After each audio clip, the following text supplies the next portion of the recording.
What's up everybody, Jeff here for Bonco. This is my first tutorial and I want to teach you how to do things with that just little bit of extra professionalism, that little bit that separates you from everyone else in your work a little bit more quality, have a little bit more quality than everyone else. And today's we're going to talk about creating a better vignette, if I could talk, right? So what a lot of people do is they create their vignette. There's a lot of different ways. Some say they do a gradient and they just feather that out, and that's nice, and maybe they put it into multiply mode. But it's not as good as I think other ways we can go about it. So my method is non-destructive, and I think it really works to help bring the viewer's eye to the subject matter that you want it to. So the vignette isn't actually working as a lens vignette, but we are strongly mimicking it. So what I do is, on the pen tool, is I start drawing a loose shape around what the subject is that I want, which is, in this case, her face. Now, after I've drawn this selection tool, I just hit A so I can have this direct selection tool here. That way I can grab these shapes and move them around and tweak them.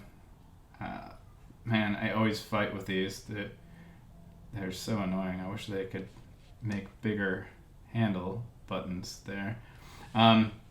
But so now we're on this selection here, and we've created this shape. What I want to do is I want to go back to the pen tool, and I set this, if it wasn't already there, I checked it to subtract front shape. And then I want to go over to this section and make a shape. And what that's done is created my shape inverted, in a sense. So it subtracted the middle, and it's in a sense subtracted the front shape. So that's what it's doing here. And from here, what I can do is I can take this feather point and I can start feathering that shape out, and see how it creates this really nice feather. It's really, really smooth fall off. It's a I believe it's a linear fall off, or it looks like it, but it's really, really smooth. But the best part is that when we if we want to change this, we can just kind of push back in the points or pull them out to where we think it looks best. Now, we're working completely 100%, but I think it's a good thing to do is just go too far and then dial it back. So here's my custom shape around what I think is the key points of her. Now I can dial that opacity in or out. Now, a big thing with vignettes is you want to do them with an appropriate taste. You don't want that 90s really strong vignette where it actually is unsettling to the eye at this point. It's just really out of taste and tacky. It's like putting too much contrast on the picture. It's just not as beautiful, in my opinion. A lot of people, I guess, could like it, but it's just not. I just don't think it's professional.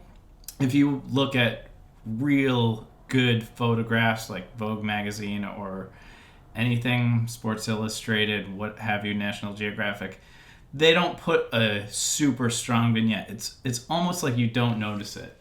So for this particular case, I'm going to dial this back quite a bit. So I just kind of dial it in a little, and there we go. And now you can feel it, and you can really see it if you shut it off and turn it on, and it's really, really nice. And now, if you notice, we can actually push this in a little bit. So I can actually just pull that in and just darken these little spots. Because non-destructive, we get this freedom that we wouldn't have otherwise had, or would have had to erase and paint more, and it just would have been a little bit more of a hassle. But we get that freedom to do this. Okay, so now we have this vignette. This is my particular taste of what's appropriate. What's happened is there's this darkening of these highlights here, and it makes it look really flat, and it's pretty fake looking, at least to me. Like, I just don't see real photographs or really good edits look like this. So what I do is I just double click the layer, and I bring up the layer styles, and I use blend if, so I start cutting out this highlights here. So if I drag these, it starts cutting out the highlights, and I just go until I get the highlights. And then if I hold Alt and grab this point, there we go, it splits these off and feathers that. And now we can get this nice feathering where it cuts off. So see that white part in that top corner?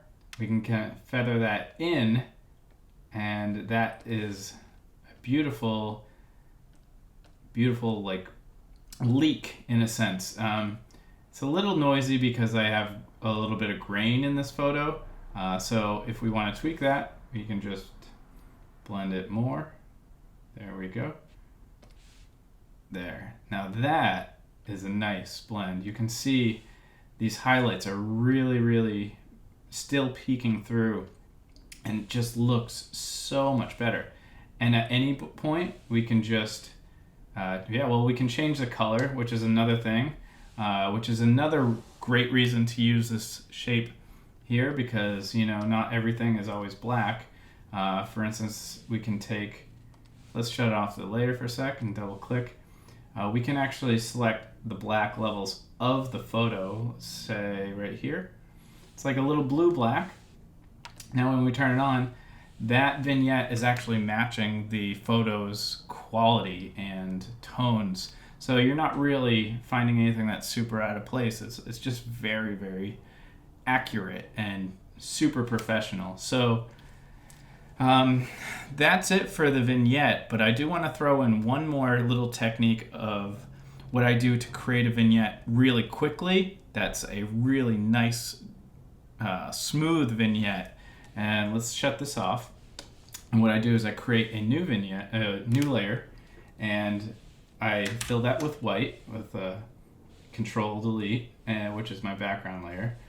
And then I go to filter, and then I hit lens correction. And what's cool about this is it already makes it. So under custom, I grab the vignette, minus all the way down, and then I just kind of put this midpoint roughly there, just like that. And then I hit OK. Now a lot of times it does this, it like tweaks it. So I just kind of scale it up a little bit, just like that. And then I put that into multiply, and you have this really, really nice vignette that you can dial back.